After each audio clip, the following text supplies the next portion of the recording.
En classe vous est offerte par la COSIDEP. COSIDEP, une coalition pour une éducation de qualité pour tous. Bienvenue à tous. Suite F1 de notre focus sur l'introduction des langues nationales dans le système éducatif. À Kolda, les acteurs de l'éducation notent un impact positif. Toutefois, ils souhaitent un renforcement des moyens financiers et matériels. Abdoulaye Diallo. L'enseignement des langues locales à l'école élémentaire est une nécessité selon Amadou Djeiso, qui est un acteur de la protection des enfants à Vélingara. C'est une nécessité cruciale. Introduire la langue au niveau de l'élémentaire est une très bonne chose pour un pays qui veut être souverain. Quand l'enfant étudie au niveau de sa langue, si vous faites le suivi, vous êtes complètement émerveillé. Ceci pourrait écourter la durée du cycle élémentaire selon M. Sow. Si vous prenez par exemple la numération, avec l'enseignement du français, la numération au CI, ça s'arrête à 20. Mais avec la langue nationale, le calcul au CI va jusqu'à 100. Et ainsi de suite jusqu'au niveau du CM2.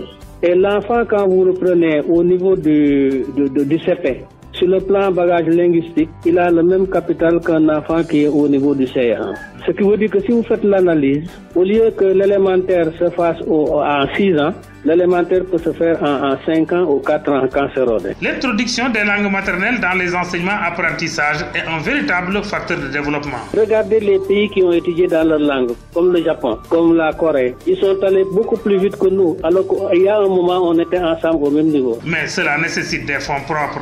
L'approche au Sénégal n'a pas été bonne. Parce qu'à chaque fois qu'on a tenté avec une aide extérieure.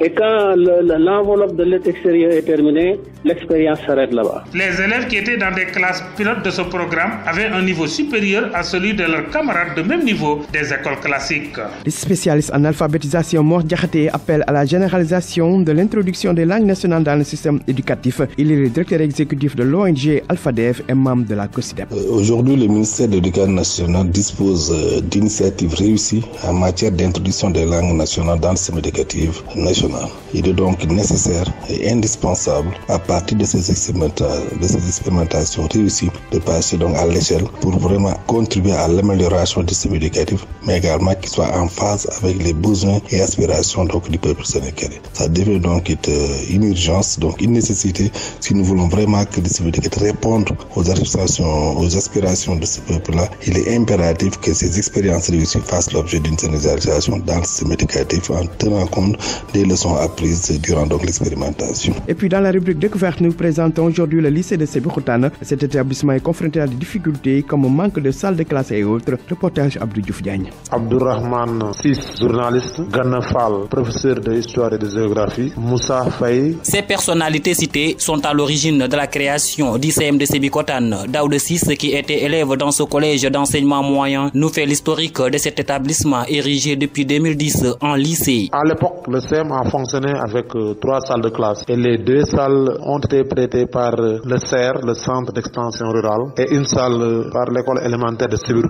Et c'est en 1988-89 que l'actuel site a abrité le CM avec 4 salles de classe. Avec ses 23 salles physiques et 37 pédagogiques, le CM de Sébikotane, actuel lycée, a du mal aujourd'hui à accueillir ses 2000 apprenants. Mambou Touré est le proviseur. Il y a des classes où la situation de délabrement est très avancée. Et ce qu'on a trouvé, c'est des élèves qui s'asseyent à 3 et des manques de table-banc peut-être dans d'autres classes. C'est d'ailleurs pour pallier à ce manque d'infrastructures éducatives que l'amicale des anciens a fait une donation en table-banc. Ibrahima Faye est le président de cette structure. Je ne sais pas si le conseil départemental en est conscient, mais vous voyez un établissement de 2000 élèves qui ne peut même pas abriter tout un ensemble d'inscrits. Alors nous, à Massemsi, nous sommes concertés pour voir encore comment améliorer la condition d'études des élèves. C'est ce qui nous a motivé.